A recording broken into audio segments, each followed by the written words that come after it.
दुनिया को mock drill के जाल में फंसा आधी रात जब आप निश्चिंत सो रहे थे, तब भारत ने आतंकवादियों की नींद उड़ा दी।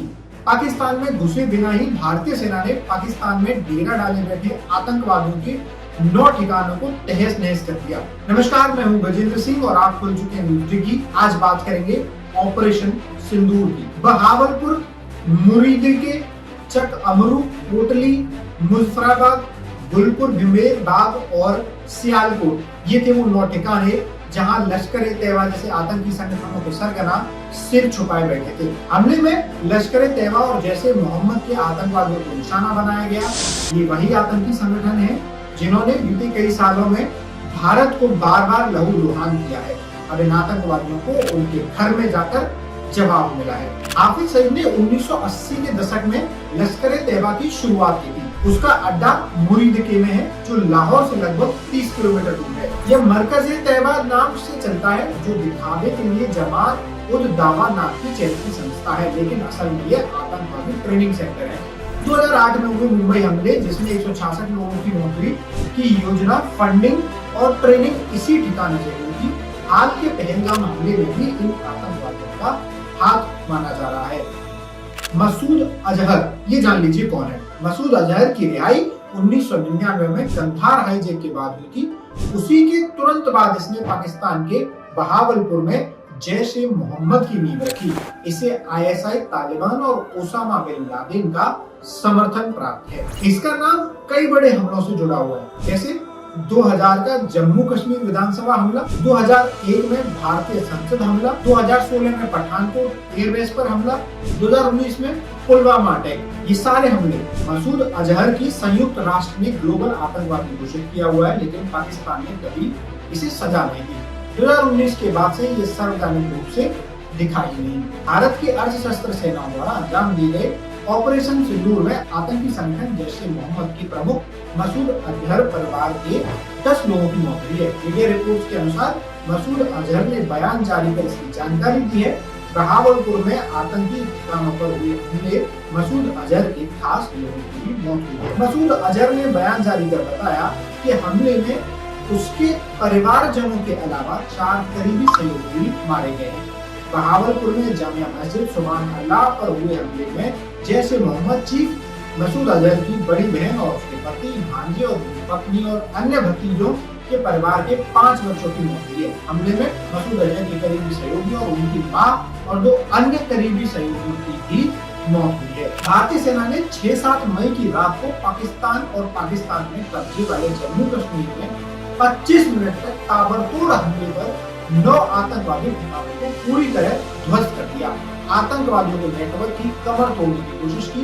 ऑपरेशन सिंदूर को लेकर विशेष सचिव विक्रम मिश्री, कर्नल सूर्या कुरैशी और विंग कमांडर गोविंदा सिंह ने बड़ी जानकारी दी। भारत की कार्रवाई के बाद पाकिस्तान के साथ तनाव चरम पर है। विदेश सचिव ने बताया कि भारतीय एजेंसियों को जानकारी थी पाकिस्तान से आने वाले आतंकी और हमला कर सकते हैं, इसलिए उन्हें पहले ही खत्म करने का फैसला किया। प्रेस ब्रीफिंग के दौरान यह भी बताया गया कि विंग कमांडर गोविंदा सिंह और कर्नल सूर्या कुरैशी ने एक वीडियो जारी कर सारी जानकारी दी है। आइए ये जान लेते हैं हमला कैसे हुआ। कर्नल सूर्या कुरैशी और विंग कमांडर गोविंदा सिंह ने बताया कि रात 1:05 और से 1:30 के बीच ऑपरेशन हुआ। पहलगाम में मारे गए पर्यटकों के लिए यह ऑपरेशन हुआ। पाकिस्तान और POK में 9 टारगेट बचाने गए और उन्हें इंडियन आर्मी और एयर फोर्स ने तबाह कर दिया।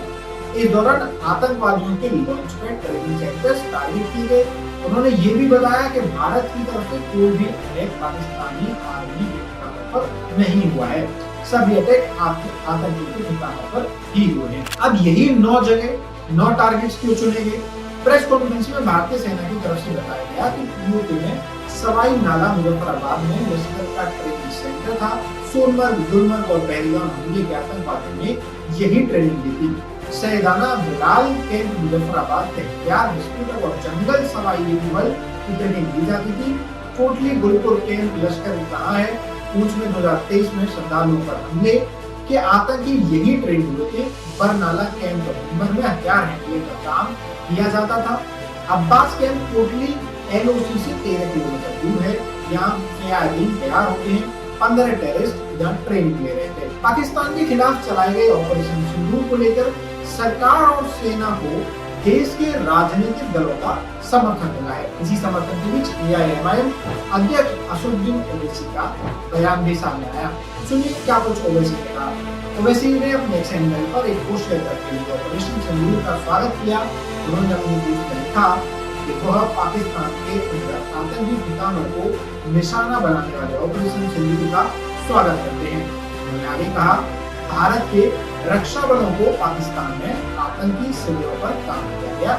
सर्जिकल स्ट्राइक पाकिस्तान के डीप स्टेट को कड़ा सबक है ताकि फिर कभी पहलगाम जैसी घटना न हो। इसने आगे कहा कि पाकिस्तान के आतंकी ढांचे को पूरी तरह से नष्ट किया जाना चाहिए। वहीं समाजवादी पार्टी के राष्ट्रीय अध्यक्ष और तमिल सांसद अखिलेश यादव ने ऑपरेशन सिंदूर पर मेरी प्रतिक्रिया दी। सोशल मीडिया साइट एक्स पर अखिलेश ने प्रतिक्रिया दी। लिखा, पराक्रम हो विजय। ऑपरेशन सिंदूर पर कांग्रेस सांसद और लोकसभा नेता राहुल गांधी ने कहा, हमें अपने सशस्त्र बलों पर गर्व है, जय हिंद। ऑपरेशन सिंदूर का नाम मोदी द्वारा सुझाया गया। पहलगाम हमले में विधवा हुई भारतीय महिलाओं को एक संदेश देने की कोशिश की गई। आप भारत की बेटी हैं और भारत आपके साथ है। पीएम मोदी द्वारा केंद्रीय मंत्री के साथ बैठक भी की गई है। इसमें कई अहम निर्णय लिए गए। इससे पहले ही भारत ने 10 एयरबेस को बंद कर दिया है और फिर ऑपरेशन सिंदूर भारत की तीनों सेनाओं द्वारा किया गया एक ऑपरेशन है जिसे पिछले 15 दिन में प्लान किया गया। पाकिस्तान की तरफ से कई धमकियां दी गई, मगर अब देखना ये दिलचस्प होगा कि क्या ऑपरेशन सिंदूर के बाद पाकिस्तान बदले की भावना से भारत पर हमला करने की कोशिश करेगा या नहीं करेगा। ये थी तमाम जानकारी ऑपरेशन सिंदूर को लेकर, जो 6-7 मई या आप कहेंगे कि 7 मई को जब रात के 12 बजे के बाद 1 बजता है, उसके बाद जब सो जाते हैं, तब इस पूरे ऑपरेशन को अंजाम दिया गया। करीब 100 से ज्यादा आतंकवादियों को ठिकाने लगाया गया। ये जवाबी कार्रवाई है।